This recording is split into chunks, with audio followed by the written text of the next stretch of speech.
आपके पास भी हज़ारों की संख्या में माइग्रेन के लोग आते होंगे, इसके लिए बताइए माइग्रेन के लिए। माइग्रेन के लिए सबसे बेहतर होता है त्रिफला पाउडर, अच्छा। हरड़, बहेड़ा और आंवला। उसको तो पाचन के लिए लेते हैं हम। हाँ, पाचन ठीक तो गैस खत्म, गैस बनेगी तो टाइट करेगी ब्रेन को, तो उसको कहते हैं आधा सिर दुख रहा है, दिमाग फट रहा है। दो तरह से होता है माइग्रेन, एक तो गैस्ट्रिक प्रॉब्लम वालों को होता है। हाँ। दूसरा होता है जो स्ट्रेस बहुत लेते हैं, तो उनको सिर में पट्टा बांधना पड़ता है, इतना दर्द। पट्टा बांधते हैं, लाइटें बंद करते हैं, जब तक उल्टी नहीं कर लेते तब तक दर्द नहीं बंद होता। उसी में तुरंत आराम कैसे मिले? माइग्रेन से तुरंत आराम उसी समय? हाँ, मतलब थोड़ा तो मिले ना, पट्टा तो छूट जाए कम से कम। उसी समय चाहते हो तुरंत? हाँ, तुरंत। एक काम करना हो, ठीक, बताइए। जिनके घर में माइग्रेन का प्रॉब्लम है जी, वो अपने घर में एक तो पंचम हल्दी रखें, ठीक है। उसी समय 2 चुटकी गर्म पानी में डालें और पी के लेट जाएं, ठीक, तुरंत आराम मिलेगा। एक त्रिफला पाउडर रखें, डेली सुबह खाली पेट लेना शुरू कर दें, ठीक, सबसे बढ़िया। और तीसरी चीज घर पे बना के रखें या मेरे से मंगा के रखें, अपनी किस्मत। जिसके पास पैसा मेरे से मंगाओ, जिसके पास पैसा नहीं है मुझे नहीं पता फिर क्या करना। तो उनके लिए मैं नुस्खा बता रहा हूँ, पंसारी से मिल जाएगा जी, ब्रह्मी, शंखपुष्पी, जटामांसी और वचा। वचा एक जड़ी बूटी ऐसी है जो मेमोरी रिकॉर्डर का काम करती है। और ये 4 जड़ी बूटियाँ लिख लें लोग, मैं ये बता दूं, इसका क्लिप काट के भी दे देना लोगों को जी। ये वो नुस्खा है जी, जिसके घर में माइग्रेन है वो आपको मिलने आएगा कि गोल साहब को मिलना है। यार ये कैसी चीज़ दे दी उन्होंने, क्या बता दिया। वो थैंक यू करने आते हैं ये लोग फीस दे के, कई ऐसे, क्योंकि माइग्रेन से पीछा छूटना बहुत बड़ी बात है सर, बहुत बड़ी समस्या है, इसलिए मैंने देखी उन लोगों को लाभ मिले। एक तो ये हो गया, इसके अंदर अब दूसरी चीज बता रहा हूँ, गोदंती भस्म। अच्छी कंपनी की लेना भैया, हम तो बनाते नहीं है ये भस्म, मैं आपको बताऊं बड़ी कंपनियां बनाती हैं, लेना उनसे। गोदंती भस्म 10 ग्राम, प्रवाल पिष्टी, एक प्रवाल भस्म होती है, पिष्टी लेनी है अपन ने जो गर्मी खत्म करती है, 5 ग्राम। उसके बीच में मुक्ता शुक्ति पिष्टी, एक तो होती है मोती की पिष्टी, वो नहीं लेनी, वो महंगी भी बहुत होती है, उसकी जरूरत भी नहीं है। पिष्टी जो ऊपर सीप होता है उसकी बनती है, मुक्ता शुक्ति पिष्टी 5 ग्राम, गोदंती 10, परवाल 5, मुक्ता 5, ये 20 ग्राम पाउडर बनेगा।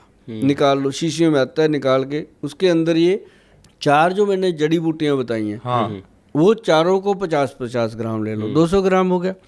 उसको मिक्सी में ग्राइंड करो, बीच में वो भस्म भी डाल के ग्राइंड कर दो, 220 ग्राम हो गया।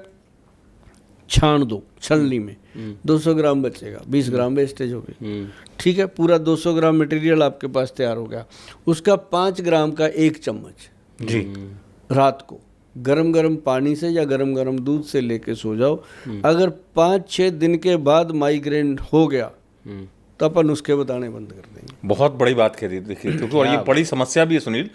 मैं समझ रहा हूँ कि आपको जाना है, लेकिन देखिए लालच इसलिए बढ़ता है कि देखिए माइग्रेन के लोगों को कितना लाभ मिला होगा। 2 बहुत जल्दी क्योंकि लोगों को लाभ मिला उससे। ठीक। पहला सवाल ये, जैसे डॉक्टर साहब कहते हैं ना, इन पे कुछ कृपा इसलिए भी है, डॉक्टर साहब अकेले जड़ी बूटियों के मास्टर नहीं है, इन पे ईश्वर की ऐसी कृपा है, इन्होंने फूल की पत्तियों में से बड़ी चीज निकाली। फूल की पत्तियों में से निकाल दिया, आप सोचो। मालूम क्या, अब डॉक्टर साहब बताएंगे उसका कमाल क्या है। मुझे किसी ने बताया कि डॉक्टर साहब ने वो इतना गजब चीज बताई, क्योंकि इस दौर में आप देखिए सुनील, लोग अचानक गिर जाते हैं और फिर सीधे मतलब समझ रहे हो ना, उनके साथ गलत हो जाता है। डॉक्टर साहब, एक पेड़ होता है, फूल होता है सदाबहार, उसका रंग होता है जामनी। अगर मैं सही हूं, मैंने आपको अगर देखा हो अच्छा, ये क्या करता है सर? क्योंकि जामनी रंग का जो होता है सर, है काम की चीज। क्या बात। सदाबहार का नाम रखा गया था कि जो खाए सदाबहार कभी ना हो बीमार। वाह, देखो नई शायरी। सर अचानक आजकल लोग गिर जाते हैं, पर सीधे मतलब हाँ, ये कभी ना हो बीमार। जो जामनी रंग के फूल होते हैं, एक इसके वाइट कलर के होते हैं, दोनों होते हैं। हाँ, मैंने जामनी देखा था। हाँ, दोनों होते हैं, तो दोनों सेम ही है। जो भगवान को पता नहीं क्या हुआ होगा कि उन्होंने 2 कलर बना दिए, कुछ कहना चाहते होंगे। अभी तक वो भगवान का जो मैसेज है वो हम तक आया नहीं कि ये 2 रंग क्यों बनाए हैं। जी, कभी ना कभी जरूर आएगा, हम लगे हुए हैं, क्योंकि भगवान की जो चीज़ बनाई है उसमें फ़र्क तो होता है, जैसे मेथे और मेथी। बिल्कुल सही बात है। एक बारीक मेथी और एक मेथी, फर्क तो है उसमें। जी। बारीक मेथी जो है वो डायबिटिक पेशेंट को हम इसके पाउडर देते हैं, जो मोटे मेथे हैं वो अचार में डालते हैं, या हम रात को भिगो के खाने को बताते हैं, शुगर कंट्रोल करते हैं या जोड़ों के दर्द में फ़ायदा करते हैं। तो ये बात थी अपनी सदाबहार की।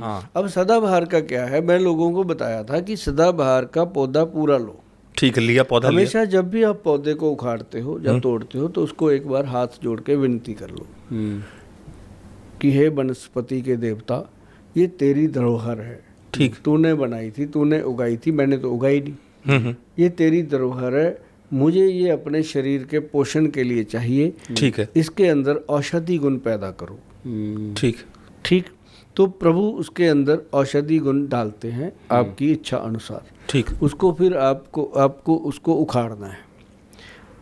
ठीक है, जैसे अपन किसी के सिर से बाल उखाड़े, किसी के अपन हार्ट ब्रेन लेते हैं तो उससे हम मांगते हैं ना, तो आपने उसको पूरा विधि पूर्वक लेना है कि भाई गुस्सा मत करना, मुझे तेरी ज़रूरत है, तू मेरी मदद कर। उखाड़ लो उसको, घर पे ला के अच्छे से धो डालो, धो के अच्छे से उसको फिर छोटे छोटे पीस काट दो। मैं कैसे बता रहा हूँ आपको, जैसे आप किसी इंसान को लेके आ रहे हो घर पे, जिंदा इंसान लेके आ रहे हो, समझ रहा हूँ। उसके छोटे छोटे टुकड़े काट के फिर उसको सुखा दो, क्योंकि अगर पूरा सुखा दिया बाद में वो काटना बड़ा मुश्किल हो जाता है, हाँ, हार्ड हो जाता है। उसको पूरा पंचांग कहते हैं जिसको, जी जी जी, सदाबहार का पंचांग जी। तो ये पांचों अंग आपके पांचों धातु को कंप्लीट करता है। जल, वायु, अग्नि, ये अपने शरीर में जो 5 तत्व हैं, इन तत्वों को ये जिंदा कर देता है। और इसका पाउडर बना दो, कूट के माम जिस्ते में, फिर इसको मिक्सी में डाल के ग्राइंड कर लो, पाउडर बना लो। कड़वा होता है, खाना मुश्किल होता है, पानी में घोल के गटक जाओ इसको। आप 15-20 दिन में देखोगे कि जोड़ों के दर्द खत्म हो गए, पीठ का दर्द खत्म हो गया, पैरों की जलन खत्म हो गई, सिर का दर्द खत्म हो गया, आंखों की जलन खत्म हो गई। मतलब सदाबहार का मतलब कि जो खाए सदाबहार वो कभी ना हो बीमार। बहुत बड़ा, इतना भी कि अचानक, मतलब वो कहते हैं ना हार्ट अटैक से हमेशा बचाव भी यही करता है। हाँ, शुगर से भी, हार्ट अटैक से भी कभी आएगा ही नहीं, मतलब ऐसा लोग कहते हैं। मैं कहता हूँ जी लोगों की शुगर नॉर्मल हो जाती है अगर इसको ये होता है, कुछ भी नहीं है।